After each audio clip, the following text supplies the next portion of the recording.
What's going on, everybody? It's Zach here with another video, and today I'm bringing you a brand new series to the channel which we are going to be calling Top Decked. Now, the interesting thing about this series is the concept of it is, well, I guess you could say essentially that point in the game where, you could very well lose the next turn, but you really need to just top deck that one card at the top of your library, and you know it's in there somewhere. It could very well be at the top, and if you drew it, you could just win the game and just end it all right there. Cards that are just last-ditch effort, Hail Mary that you need. This is that kind of card. We're going to be pulling out cards that are either rightly known in Commander to be amazing and just awesome, like a Cyclonic Rift, for instance, where just if you top decked it, it would be amazing. And then maybe some cards that are actually underrated, but if you top decked, it could totally just change the outcome of the entire game and just completely flip the script in general. We're going to be talking about all cards like that. We're going to be talking about the pros and the cons of them and everything just about the card itself. And we're going to try to do it all in under 5 minutes. So without further ado, let's get right into it. Okay, so the card that we're going to be talking about today is Swords to Plowshare. Now, anyone in Commander has most likely seen this card or run this card in their deck because it's just an amazing card, almost a staple for anyone running white. Okay, so getting right into the card. Swords to Plowshare is a white instant and only costs 1 white mana to play, and its ability reads as exile target creature and your opponent will gain life equal to that creature's power. Right off the bat, crazy, right?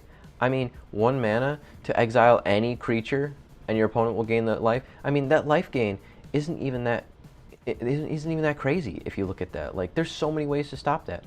But if you're looking at it realistically, someone could have one of their biggest creatures on the field. They could have their commander on the field.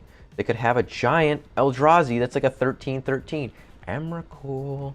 But regardless, you could wipe all of that out with just 1 card.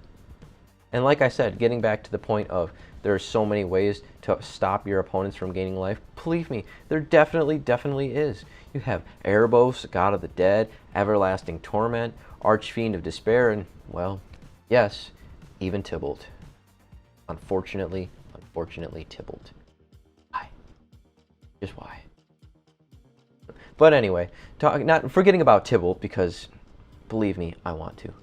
But forgetting about him, let's look at the fact that this card is actually in most decks if you look at it. If you go to EDH Rec and you look at their site for the card, you will see that it is in 56% of almost all decks, which is insane to me, because it's really difficult for a card to break that 50% barrier. Really difficult. So now we talked about the pros pretty much. Let's take a look at the cons, because there are still a few cons. Now, let's say that you can't get your opponent to gain any life, right? Let's say that you can't.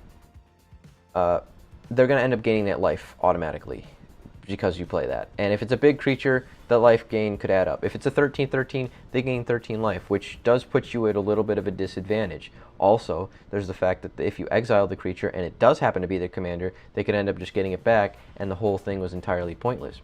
Obviously susceptible to counters. There's so many things that could just stop the card indefinitely, and it's real, but it's really cheap. If you're looking at it indefinitely, it's a very cheap card. 1 mana, even if it falls through, you're most likely going to get something out of it because they've either wasted a counter or you've even just stalled something that's happened.